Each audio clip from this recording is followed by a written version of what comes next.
تم بحمد الله تجهيز أكثر من 50 وجبة طعام مطبوخ لتوزيعه على النازحين في دير البلح بتبرع كريم من شركة حسوة من باكستان.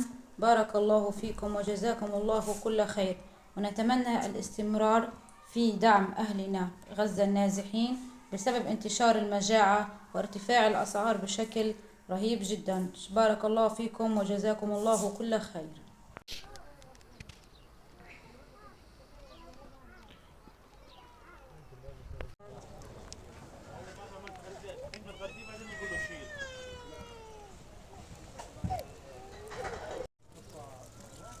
شكرا مؤسسة حسوة.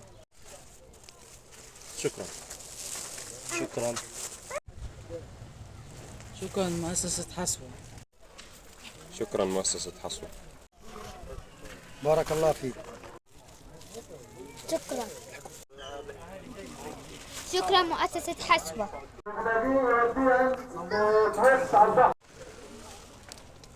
شكرا لكم.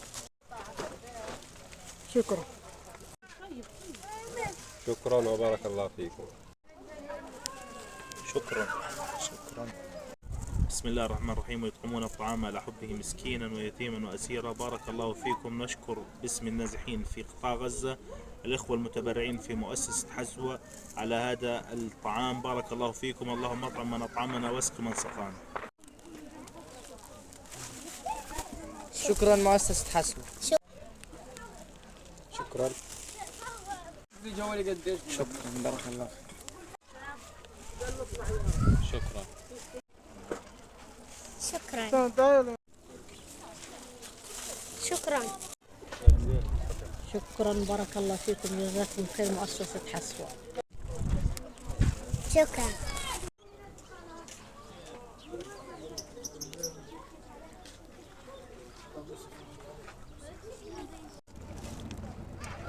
شكرا.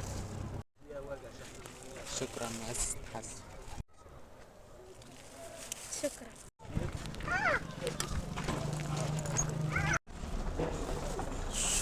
شكرا. شكرا. شكرا.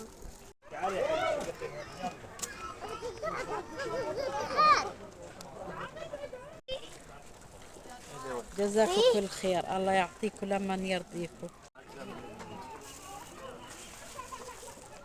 شكرا. شكرا. شكرا.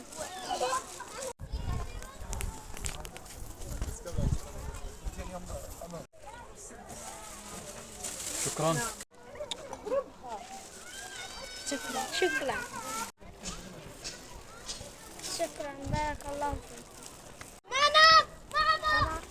شكرا وبارك الله فيك. شكرا.